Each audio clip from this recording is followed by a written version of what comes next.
Hi hello నమస్తే. నేను journalist Sai. ఆంధ్రప్రదేశ్లో అసలు మహిళల పైన ఈగ వాలితే ఇక ఏదో సినిమాలో చెప్పినట్టు ఢిల్లీని తగలబెట్టేస్తానే స్టైల్లో డైలాగులు చెప్పారు. ఒకళ్ళైతే ఏకంగా ఏపీ ఇన్ సేఫ్ హ్యాండ్స్ అని కూడా ట్వీట్లు చేశారు ఆ మధ్యకాలంలో.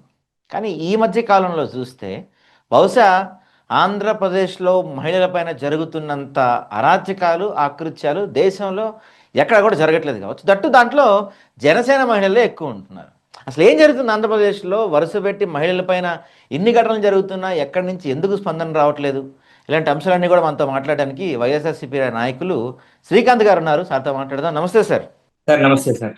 సార్ ముందు అంటే రెండు టాపిక్స్ కలిపి చెప్తా మిమ్మల్ని అడుగుతాను నేను. ఫస్ట్ వరుసగా అంటే ఓకే సార్. మనం సీరియల్ ఆఫ్ ఇష్యూస్ ఉన్నాయి. ఉదాహరణకి అరవ శ్రీధర బాధితురాలు వీణాని నడి రోడ్డు మీద లాఠీతో కొట్టారు.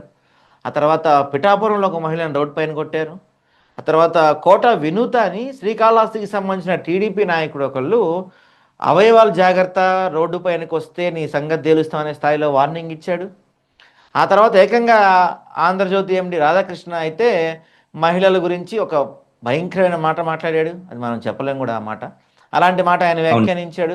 నిన్న చూస్తే భీమవరంలో ఒక మహిళని జనసేన నాయకుడు ఎవరో వాడుకొని రకరకాల ఇష్యూస్ చెప్తున్నారు. ఆ అమ్మాయిని కూడా విపరీతంగా ఆమె పైన బ్రూటల్లీ అటాక్ చేసినట్టు కనపడుతుంది.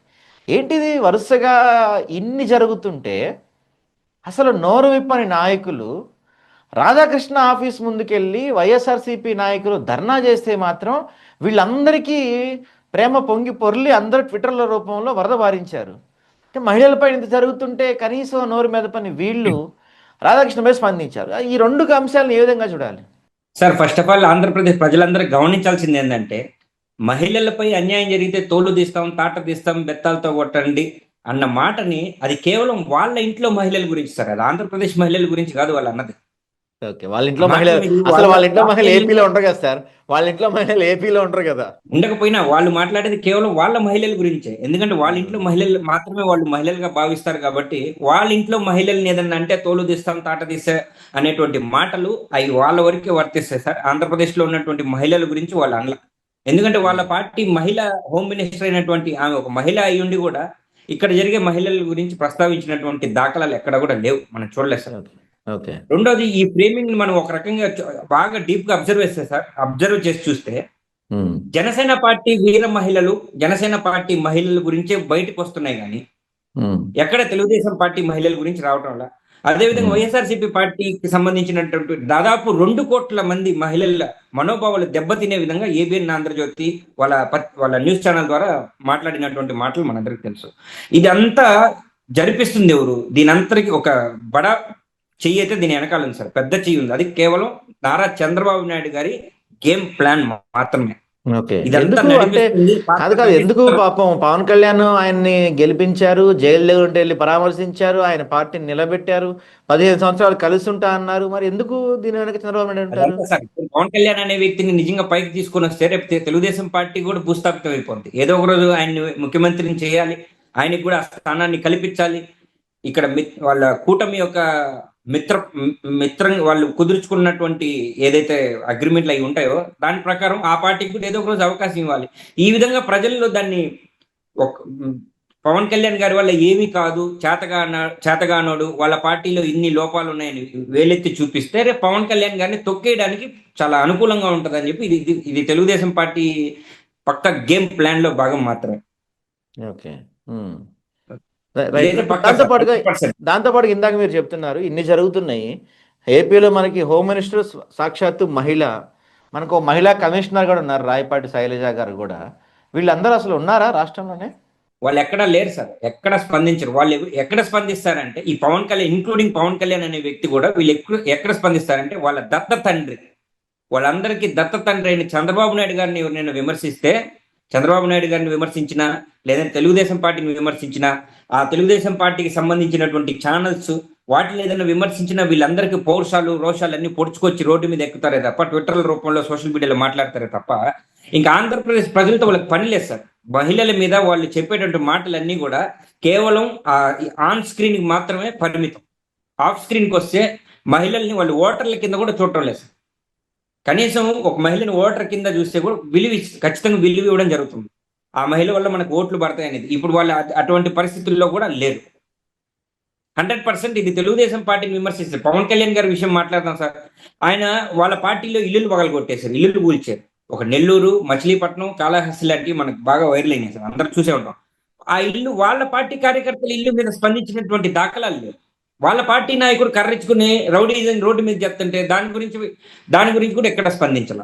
ఒక మహిళ అన్న నాకు న్యాయం చేయని హర్షవీణ అనే అమ్మాయి నెలల పాటు రోడ్డెక్కి పోరాటం చేస్తుంటే దాని మీద కూడా స్పందించినటువంటి దాఖలాలు లేవు. సరే, ఒక మహిళగా హోమ్ మినిస్టర్ ఏమైనా స్పందించిందా? పాపం ఆమె దళిత మహిళే, ఆ దళిత మహిళకు అన్యాయం జరిగిందని ఈ హోమ్ మినిస్టర్ అనిత గారు ఏమైనా స్పందించారా? అది లేదు. కేవలం ఆంధ్రజ్యోతి తప్పుడు ప్రసారాలు చేస్తుంటే, తప్పుడు ప్రచారాలు చేపిస్తుంటే వైఎస్ఆర్సీపీ పార్టీ మీద, దానికి వీళ్ళకి పౌరుషాలు పొడుచుకొచ్చింది. అక్కడ జరిగింది శాంతియుతంగా ధర్నా చేస్తుంటే దానిని దాడి అని చెప్పి వీళ్ళు ఖండిస్తున్నారు. ఇదే విషయానికి వస్తే సార్, పవన్ కళ్యాణ్ గారి గతంలో 2003లో డెక్కన్ క్రానికల్ అనే వార్తా పత్రిక ముందు చేసింది ఏంటని నేను అడుగుతున్నా, మీ ఛానల్ ద్వారా అడుగుతున్నా. ఆ రోజు ఆయన చేసింది రోడ్డు మీద 100 మందిని తీసుకెళ్లి అక్కడ ఎందుకు బైఠాయించాడు? మరి దాన్ని ధర్నా అనాలా, దాడి అనాలా? ఒకవేళ మీరు ఆ రోజు చేసింది ధర్నా అయితే మొన్న జరిగింది కూడా ధర్నానే. ఎక్కడైనా ఒక వస్తువు, ఒక చిన్న కప్పు కానీ లేదంటే ఇంకేదైనా పగలగొట్టడం జరిగిందా? ఎవరి మీదైనా చేయి చేసుకోవడం జరిగిందా? రాధాకృష్ణ గారిని బహిరంగ క్షమాపణ చెప్పమని వైఎస్ఆర్సీపీ పార్టీ శ్రేణులు కానీ నాయకులు కానీ డిమాండ్ చేశారు. కానీ వీళ్ళు ఏం చేస్తున్నారు? రౌడీలు, అప్రజాస్వామికం అని చెప్పి ఇంకా వాళ్ళకి ఇష్టం వచ్చినట్టు ట్విట్టర్లో పోస్టులు పెట్టుకుంటారు. మీరు ఇంకొక మాట కూడా సార్, ఇంకోటి కూడా గమనించండి. ఆయన అఫీషియల్ పేజీలో ఆయన యాక్ట్రెస్కి సంబంధించి జన్మదిన శుభాకాంక్షలు తెలియజేసుకుంటున్నాడు, ఒక గౌరవ డిప్యూటీ సీఎం పదవిలో ఉన్నటువంటి పవన్ కళ్యాణ్ గారు. అంటే ఇక్కడ ప్రజా సమస్యల్ని గాలికి వదిలేసి కేవలం ఆయన దత్త తండ్రి అయినటువంటి చంద్రబాబు నాయుడు గారిని అంటే మాత్రం ఆయనకి పౌరుషాలు పొట్టుకొచ్చేస్తాయి. అబద్ధాలన్నింటినీ నిజాలు అన్నట్టుగా ప్రజల్ని కన్ఫ్యూజ్ చేస్తూ ప్రజలందరినీ ఒక తప్పుదావ పట్టిస్తున్నటువంటి ప్రయత్నాన్ని అయితే ఈ డిప్యూటీ సీఎం పవన్ కళ్యాణ్ గారు ఆంధ్రప్రదేశ్లో చేస్తున్నారు. అదే హోమ్ మినిస్టర్ అనిత గారు చేస్తున్నారు, లోకేష్ గారు అదే చేస్తున్నారు. మహిళల మీద ఎటువంటి గౌరవం లేదు. సరే, అంటే వీళ్ళందరికీ ఇప్పుడు చెప్పండి. సార్, ఇప్పుడు మేము పవన్ కళ్యాణ్ గారిని డైరెక్ట్ గా అడిగేది ఒకటే, గతంలో మీరు చేసిన ధర్నానా దాడా 2003లో, తర్వాత 2017-18లో boycott ABN, boycott TV5, TV9 అని చెప్పి ఈయన ట్విట్టర్ అకౌంట్ లో కూడా పెట్టడం జరిగింది. ఆ రోజు ఏబిఎన్ రాధాకృష్ణ గారిని, మా తల్లి గారిని తిట్టించిన దాంట్లో ఈయన కూడా ఒక భాగస్తుడు, ఈయనకు కులపిచ్చి ఎక్కువ, ఆయనకు కులగజ్జి ఎక్కువ అని చెప్పి ఆ రోజు ట్వీట్లు పెట్టడం జరిగింది. లోకేష్ గారే మా తల్లిని తిట్టించారని రోడ్డు ఎక్కారు. అంటే మేము అడగదలుచుకుంది, మీ ఇంట్లో మనుషులు మాత్రమే మహిళలా? మీ ఇంట్లో ఆడవాళ్ళని మాత్రమే మీరు మహిళలుగా భావిస్తారా? మరి మీ పార్టీ వాళ్ళు చేస్తున్నటువంటి రౌడీజం వల్ల దెబ్బతిన్న వాళ్ళు ఒకరు, లైంగిక దాడుల వల్ల ఇక్కడ కొత్తగా 2 రోజుల నుంచి ఒక మహిళ బయటకు వచ్చింది, జెడ్పీటీసీ వీరవాసం జెడ్పీటీసీ చేస్తున్నటువంటిది. ఆ మహిళ రోడ్డు మీదకి వచ్చి న్యాయం చేయమని అడుగుతుంది. మరి ఆ వాళ్ళు మహిళలు కాదా అని నేను అడుగుతున్నాయి పవన్ కళ్యాణ్ గారిని డైరెక్ట్ గా. వాళ్ళు మహిళలు కాదా? రక్తం తీసుకుని కొట్టాలా, తోలు ఊడిపోయి తట్టు కొట్టాలా, తలలు తీసే చట్టాలు తెస్తానన్నావు, కాలర్ పట్టుకుని చట్టాలు తెస్తానన్నావు. మహిళలకి ఏదైతే నేను ఆలస్యం కూడా చేయను, ముందు వాళ్ళకి న్యాయం చేస్తానని చెప్పినటువంటి పవన్ కళ్యాణ్ గారు ఈ రోజు మాత్రం కేవలం తెలుగుదేశం పార్టీని ప్రశ్నిస్తేనే బయటకు వచ్చేటువంటి పరిస్థితులు ఈ ఆంధ్రప్రదేశ్ లో తయారయ్యాయి. ఇది ప్రజలు గమనిస్తున్నారు. దీని మీద విశ్లేషణ ఇవ్వాల్సినటువంటి బాధ్యత, వివరణ ఇవ్వాల్సినటువంటి బాధ్యత పవన్ కళ్యాణ్ గారికి ఉంది. రైట్. అయితే ఇక్కడ ఒక అంశం ఏంటంటే, ఇప్పుడు ఈ ఏవైతే మనం సీరియల్ ఆఫ్ అటాక్స్ అనుకున్నామో వాటి మీద దేని మీద స్పందించలేదు.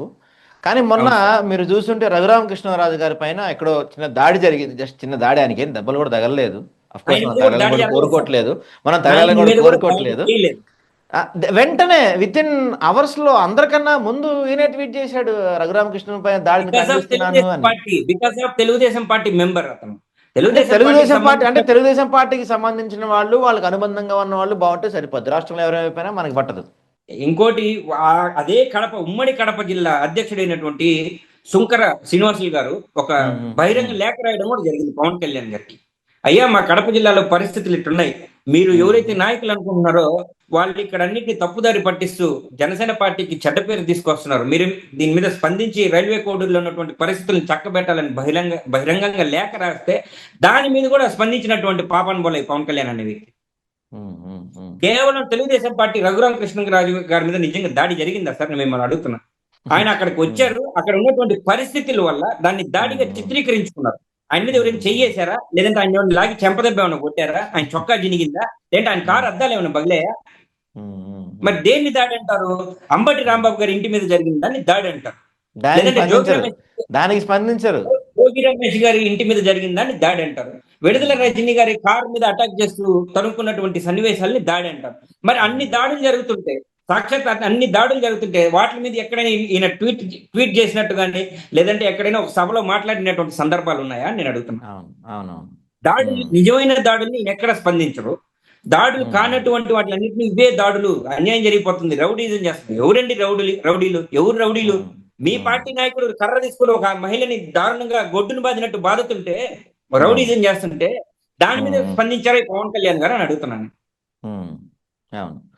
దీంతో పాటుగా అంటే మనకి ఇక్కడ పర్టికులర్గా పవన్ కళ్యాణ్ గారి గురించి మాట్లాడాల్సిన అవసరం వస్తుంది. ఎందుకంటే పవన్ కళ్యాణ్ గారు ఒకప్పుడు అసలు మొత్తం రాజకీయాలనే మార్చేస్తాను, నా దృష్టి వేరు, నేను డబ్బులు పంచి అలా రాజకీయాలు చేసేవాడిని కాదు, రాజకీయాలే మార్చేస్తా అని చెప్పి వచ్చిన ఆయన వరుసగా అన్ని విషయాల్లో ఫెయిల్ అవుతున్నారు. ఇప్పుడు ఉదాహరణకి మనం మహిళల సేఫ్టీ గురించి మాట్లాడుకున్నాం, అది అటర్ ఫెయిల్యూర్ అయిపోయింది. మొన్న ఇక్కడ ఒక ఆయన బర్త్డే రోజు ఒక చోట రోడ్డు వేశారు, అక్కడ నుంచి ఆయన పెద్ద ఫోటోషూట్ జరిగింది. శివాజీ సినిమాలో సీన్లు లాగా ఆ రోడ్లు సీన్లు పెట్టేసి అసలు ఇక ఆంధ్రప్రదేశ్లో రోడ్డు అద్భుతంగా అయిపోయింది అని చెప్పారు. ఇవాళ సీన్ కట్ చేస్తే రోడ్డు 10 రోజులకోనే ఇట్లా దోశ తీసిన దాన్ని వేస్తారు. మీరే చెప్తున్నారు సార్, శివాజీ సినిమాలు అంటే గ్రాఫిక్స్ రోడ్ సార్, అది గ్రాఫిక్స్ రోడ్డు. అంటే ఒక కార్పెట్ ని మనం ఓపెన్ చేస్తే రోడ్ లాగా పడిపోతుంది కార్పెట్. కార్పెట్ రుద్దితే మొత్తం గులకరాళ్ళు, ఇసుక మొత్తం సపరేట్ అయ్యేటటువంటి పరిస్థితి. కేవలం photo stent minister, photo stents.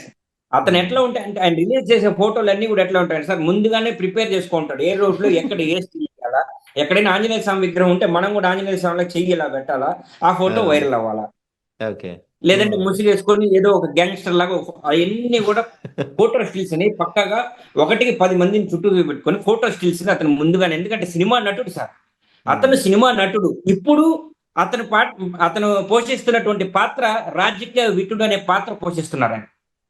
ఆయన సినిమా నటుడు అయిపోయింది, ఆ పాత్ర అయిపోయింది. ఇప్పుడు రాజకీయ విటుడు అనే పాత్రను పోషిస్తున్నారు పవన్ కళ్యాణ్ గారు. అంత పెద్ద మాట ఎందుకులేండి. లేదు, ఎందుకంటున్నానంటే సార్, ఇది ఎందుకంటున్నానంటే ప్రజలకి న్యాయం చేయాల్సినటువంటి బాధ్యత కలిగిన వ్యక్తి ఆయన. ప్రమాణ స్వీకారం చేసేటప్పుడు ఖచ్చితంగా ప్రమాణ స్వీకారంలో ఉండే అంశమే, నాకు ఎటువంటి పక్షపాతం కానీ రాగద్వేషాలు లేకుండా ప్రతి ఒక్కరికి సమన్యాయం చేసే విధంగా నేను ఉంటానని ప్రమాణం ఏదైతే చేశారో అసెంబ్లీ సాక్షిగా, మరి ఈరోజు ఎందుకు అందరికి సమన్యాయం చేయటం లేదు అని అంటున్నాను. కేవలం తెలుగుదేశం పార్టీ నాయకులైనట్టు, వాళ్ళ మహిళలైనట్టు ఎందుకు వాటిని మాత్రం ఎందుకు స్పందిస్తా ట్వీట్లు పెట్టుకుంటాడు, ఆ అంశం మీద ఎందుకు మాట్లాడుతున్నాడు అనేది మా పెద్ద ప్రశ్న. Right sir. దీంతో పాటుగా ఇదే అంశంలో సార్ ఇంకొకటి కూడా మనం యాడ్ చేయాల్సింది ఉంది. రీసెంట్గా మనం చూస్తే శ్రీకాళహస్తిలో ఒక చోట ఇల్లు పడేస్తున్నారు. తర్వాత పిఠాపురంలో పడేశారు, తర్వాత మొన్న భీమవరం అనుకుంటా, సబ్జెక్ట్ కరెక్షన్, పేరు నాకు గుర్తులేదు. ఇలా చాలా చోట్ల ఇల్లు పడేస్తున్నారు ఈ మధ్యకాలంలో. గతంలో రోడ్డు వైండింగ్ అప్పుడు ఇల్లు పడేస్తుంటే అలాంటప్పుడు తీవ్రంగా స్పందించిన పవన్ కళ్యాణ్ గారు ఈరోజు అసలు స్పందించట్లేదు. దట్టు నాకు తెలిసి మున్సిపాలిటీ చట్టం ప్రకారం ఈ పూరి గుడిసెలు రేకుల ఇళ్ళకి మున్సిపాలిటీ పర్మిషన్ అవసరం లేదు, అవి కూడా పడేస్తున్నా మరి గతంలో గొంతు చించుకున్న పవన్ కళ్యాణ్ గారు ఈరోజు ఎందుకు మౌనవ్రతం పాటిస్తున్నారు? సార్, నేను పదే ఈ జనసేన పార్టీ కార్యకర్తలకి, నాయకులకి అంటాను సార్, కింద స్థాయి కార్యకర్తలు ఎవరైతే జెండాలు మోస్తుంటారో వాళ్ళందరికీ నేను పదే చెప్పేది, అది ఒక రాజకీయ పార్టీ కాదు నాయన. మీరు ఇప్పటికైనా మీ భవిష్యత్తు బాగుండాలంటే ఆ పార్టీని వదిలిపెట్టి బయటికి రండి. మీకు కనీసం మీరు 10 సంవత్సరాలు 12 సంవత్సరాలుగా జెండాలు మోసారు, కనీసం గుర్తింపు ఉందా? మీ ఇల్లు పగలు కొట్టేస్తుంటే సాటి మీ జనసేన పార్టీ అక్కడ లోకల్ నాయకుడు కూడా మాట్లాడుతున్నటువంటి పరిస్థితులు లేవు. ప్రతి ఒక్కటి వైరల్ అయింది. ఫస్ట్ కొట్టింది ఇప్పుడు జస్ట్ మాట్లాడితే షోకాజ్ నోటీస్ నెల్లూరు రూరల్ లో కొట్టారు, ఫస్ట్ మచిలీపట్నం కొట్టారు, కాళహస్తి కొట్టారు. ఇవి మనకు తెలిసినవి. ఇంకా అట్లా తెలియకుండా నేల కూల్చిన ఇల్లు ఎన్నో ఉండొచ్చు కూడా మేబీ. మనకెందుకు ఈ రాజకీయంతో పెట్టుకుంటే మళ్ళీ మనం ఏమన్నా ఇదైపోతామని కూడా కొంతమంది చెప్పుకోలేనటువంటి పరిస్థితులు కూడా ఉన్నాయి. సో వాళ్ళ పార్టీ కార్యకర్తలకి న్యాయం జరగకపోతే ఈయన ఆంధ్రప్రదేశ్కి న్యాయం చేస్తాడని ఎలా అనుకుంటారు ఆంధ్రప్రదేశ్ ప్రజలు? సార్, వీటిలన్నిటి వల్ల ఆంధ్రప్రదేశ్ ప్రజలకు ఒక మంచి జరుగుతుందని చెప్పారు సార్. ఎందుకంటే 2029లో ఇతను కానీ ఓటు కోసం వస్తే చొప్పెట్టుకొని కొట్టేస్తారు జనాలు. అయితే ఇక్కడ వీళ్ళు ఒక కొత్త ప్లాన్ ఇక్కడ అందుకనే వాళ్ళ స్ట్రాటజీలో వాళ్ళ ఐడియాస్ లో వాళ్ళు ఉన్నారు సార్. ఇక వదిలేశారు, మమ్మల్ని వదిలేశారు. ఇప్పుడు కొత్తగా వాళ్ళు జెన్జీలు వేపబడ్డారు. మొన్న పవన్ కళ్యాణ్ గారు మీరు గమనించుంటే రాధాకృష్ణ గారి ఆఫీస్ ముందు ధర్నా జరిగిందని చెప్పి ఒక పెద్ద లేఖ రాశారు. ఆ లేఖలో చివరిలో ఆయన ఏం మెన్షన్ చేశారంటే, జెన్జీలు చూస్తున్నారు, జెన్జీలు గమనిస్తున్నారు, జాగ్రత్తగా ఉండండి అని చెప్పారు. మొన్న హైదరాబాద్లో కూడా జనసేన విత్ జెన్జీ అని ఒక ప్రోగ్రాం పెట్టారు. మన ఆంధ్ర యూనివర్సిటీలో కూడా జెన్జీస్తో కలిపి ఒక ప్రోగ్రాం పెట్టారు. అంటే ఆ ఒక తరం అయిపోయింది, మనం వాడుకున్నాం, వదిలేసాం. ఇప్పుడు మన టార్గెట్ నెక్స్ట్ కొత్త తరం యూత్, వీళ్ళని టార్గెట్ చేసే పనిలో జనసేన ఉన్నట్టుగా ఉంది సార్. ఒక దశాబ్ద కాలంగా ఒక ఒక యువతను వాడేశారు సార్. ఒక దశాబ్ద కాలం ఒక యువతని, అంటే లక్షలాది మందిని వాడేశారు. ఇప్పుడు ఆ లక్షలాది మంది ఈయన మాట విని నమ్మేటువంటి పరిస్థితులు ఎవరు లేరు. అందరికీ స్పష్టంగా మెల్లమెల్లగా.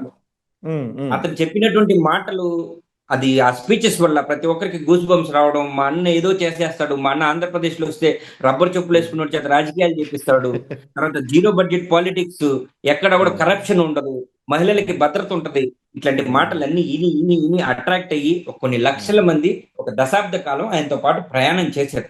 ఇప్పుడు వచ్చేసరికి 2026కి వచ్చేసరికి దీంట్లో ఆల్మోస్ట్ 80% ఆఫ్ పీపుల్ డ్రాప్ అయిపోయారు, సైలెంట్ అయిపోయారు. ఒక 20% అంటే సార్ వాళ్ళని ఎడ్యుకేటెడ్ అనాలా అన్ఎడ్యుకేటెడ్ అనాలా కూడా తెలియట్లా. అంటే వాళ్ళు ఏది వినరు, అంటే ఒక బ్లైండ్ గా మూర్ఖంగా వెళ్ళిపోయే వాళ్ళు మాత్రం ఒక 20% ఆయనతో ఉన్నారు. ఇప్పుడు 80% of people keep quiet, silent అయిపోయారు. వాళ్ళు మనకు వద్దు బాబు, ఇట్లాంటి రాజకీయాలు వెళ్తే రేపు మన కన్న తల్లిదండ్రులే లేదంటే మన అక్క చెల్లెళ్ళే ముఖం మీద వస్తారు.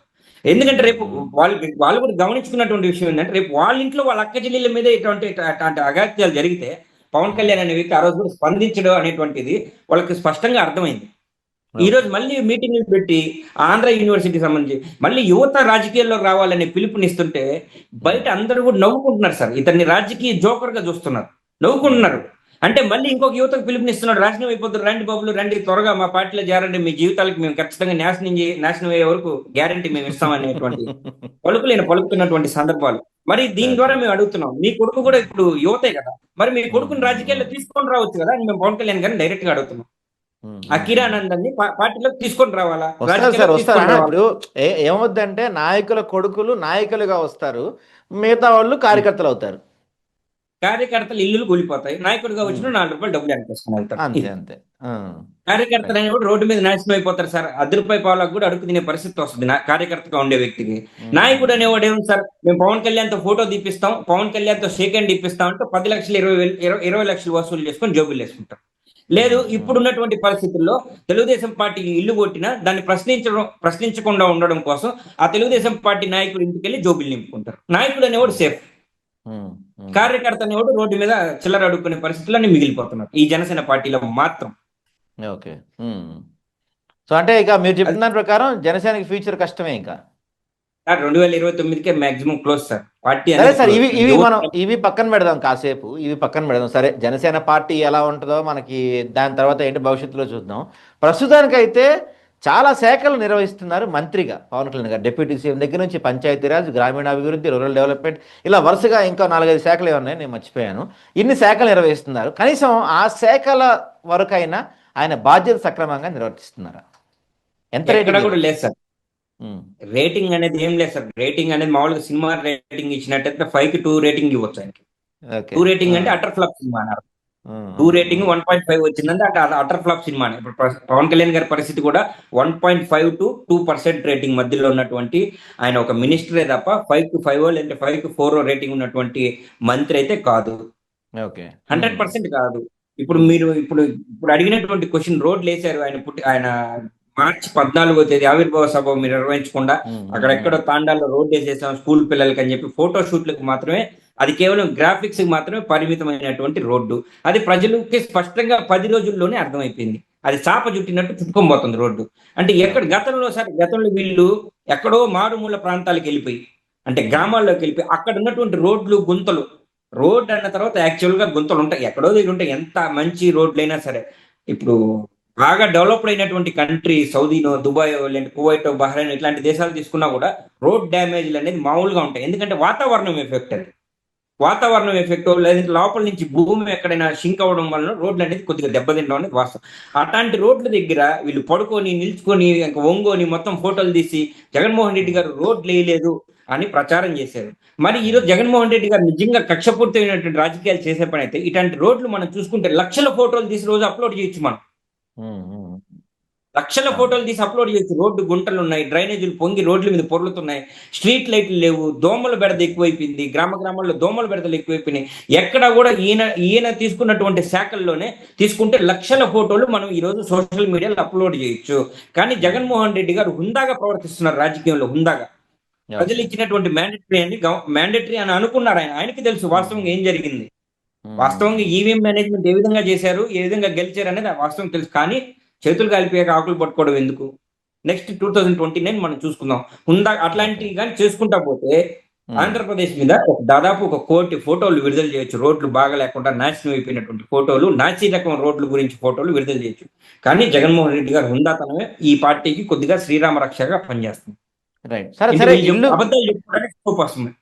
ఓకే, ఇప్పుడు ఇల్లు కూల్చేస్తున్నారు, మిగతా మీద చాలా జరుగుతున్నాయి, వాటి వేడి గురించి మాట్లాడట్లేదు. సరే, పక్కన పెడదాం. ప్రభుత్వ పరంగా చూసుకుంటే ఇప్పుడు అమరావతిలో మరోసారి భూ సమీకరణ జరుగుతుందని చెప్తున్నారు. ఈయనే కదా పంచాయతీరాజ్ శాఖ మంత్రి, ఈయనే కదా. సో ఆ భూముల కేటాయింపులు జరగాలన్నా, భూముల సేకరణ జరగాలన్నా ఆ శాఖ మంత్రి ఈయనే కదా. అసలు ఈయన ఎందుకు వాటి గురించి ఒక్కడ మాట్లాడుతున్నాడు? ఈయన మాట్లాడాల్సిన అవసరం ఏముంది సార్? చంద్రబాబు నాయుడు గారు ఎస్ అంటే ఎస్, నో అంటే నో. ఓకే, ఇప్పుడు మొత్తం అక్కడ రిమోట్ కంట్రోల్ అనేది ఎందుకంటున్నానంటే సార్, గతంలో ఇదే పవన్ కళ్యాణ్ గారు అమరావతి అనేది ఒక డబ్బున్న వాళ్ళ గేటెడ్ కమ్యూనిటీ, ఇక్కడ భూసేకరణ జరిగితే నేను అడ్డం పడతాను అని చెప్పి గతంలో చాలా డైలాగులు చెప్పారు. గతంలో అంటే ఈయన సింగిల్ గా పోటీ చేయడానికి వచ్చినప్పుడు మాట్లాడినటువంటి మాటలు. ఈ 2014 నుంచి 17 మేబీ 17 వరకు వాళ్ళతో కలిసి ఉన్నప్పుడు మాత్రం అమరావతి రైతుల దగ్గర స్వయంగా భూములు ఇప్పించిన పాత్ర తీసుకున్నాడు. పెద్దన్న పాత్ర తీసుకొని ఆ రైతులకు నచ్చజెప్పి భూములు ఇప్పించాడు. మళ్ళీ 2017 నుంచి 19 మధ్య కాలంలో ఇక్కడ అమరావతి రైట్ కాదు, వైజాగ్ మనకి రైట్ క్యాపిటల్ అవుతుంది, అది అయితే అని చెప్పి మాట్లాడింది ఈయనే. మళ్ళీ ఎప్పుడైతే ఈయన మళ్ళీ అలయన్స్ లోకి వచ్చాడో మళ్ళీ అమరావతి అంటే కేవలం ఈయన తెలుగుదేశం పార్టీతో ఉన్నప్పుడు వాళ్ళు ఏది స్క్రిప్ట్ ఇస్తే ఆ స్క్రిప్ట్ చదవడం, వాళ్ళు ఏ పాట పాడితే ఆ పాటకి ఈయన కోరస్ పాడడమే ఈయన ఆంధ్రప్రదేశ్లో ఈయన ప్రస్తుతం. ఇప్పుడు ఖచ్చితంగా సార్, ఇప్పుడు అమరావతి విషయానికి వచ్చినప్పుడు అమరావతి కరెక్ట్ కాదు అని వాళ్ళకి తెలుసు. ఇప్పుడు వాళ్ళు చేస్తుండేది ఏంది? Real estate business. అక్కడ కోట్లు విలువ ఉన్నాయి అని దాన్ని రేట్లు పెంచేసి కేవలం మాటల్లోనే దాని రేట్లు పెంచుకొని బ్యాంకులో తాకట్టు పెట్టుకొని లోన్లు తెచ్చుకునేటువంటి పరిస్థితులు కూడా మనం చూస్తున్నాం. రైతుల దగ్గర తీసుకున్నటువంటి పొలాల్ని బ్యాంకులో తాకట్లు పెట్టుకుని ఆ డబ్బులు తీసుకుని వచ్చి వీళ్ళు రాజధాని కడతారంట. ఇది ఈ మాట నేనన్నమాట కాదు, మినిస్టర్ నారాయణ గారు అన్నటువంటి, పొంగూరు నారాయణ గారు అన్నటువంటి మాట. ఆ ల్యాండ్ని తాకట్టు పెడతాం, అక్కడ డబ్బులు తెస్తాం, డెవలప్ చేస్తాం, వచ్చిన డబ్బులు ఎటు కట్టేస్తాం. ఎప్పటికి ఈ స్కీమ్ అంతా ఎప్పటికి రెడీ అవుతుంది? వాళ్ళు ఇచ్చిన లెక్కల ప్రకారం, వాళ్ళు మాట్లాడేటువంటి మాటల ప్రకారం అట్లీస్ట్ 200 సంవత్సరాలు గడిస్తే గానీ అమరావతి రాజధానిని మనం చూడలేం. అప్పటికి మనం కాదు, ఒక 5 తరాలు గడిచిపోతాయి.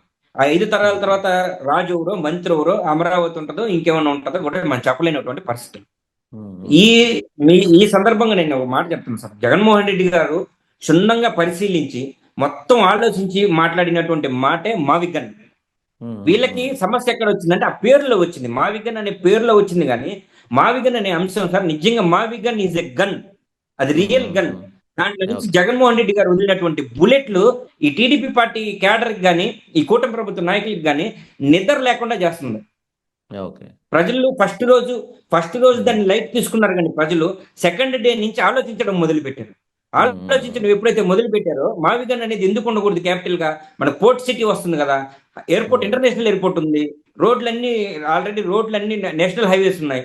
ప్రజల్లో ఎప్పుడైతే ఆదరణ పెరుగుతూ వస్తుందో ఆ యొక్క అంశాన్ని డైవర్ట్ చేయడం కోసమే ఈ రోజు రాధాకృష్ణ గారి చేత ఇటువంటి మాటలు, తప్పుడు ప్రచారాలు చేపించినటువంటి కార్యక్రమానికి శ్రీకారం చుట్టింది ఈ కూటమి ప్రభుత్వం. Right sir, right. Thank you sir. Okay sir, thank you so much.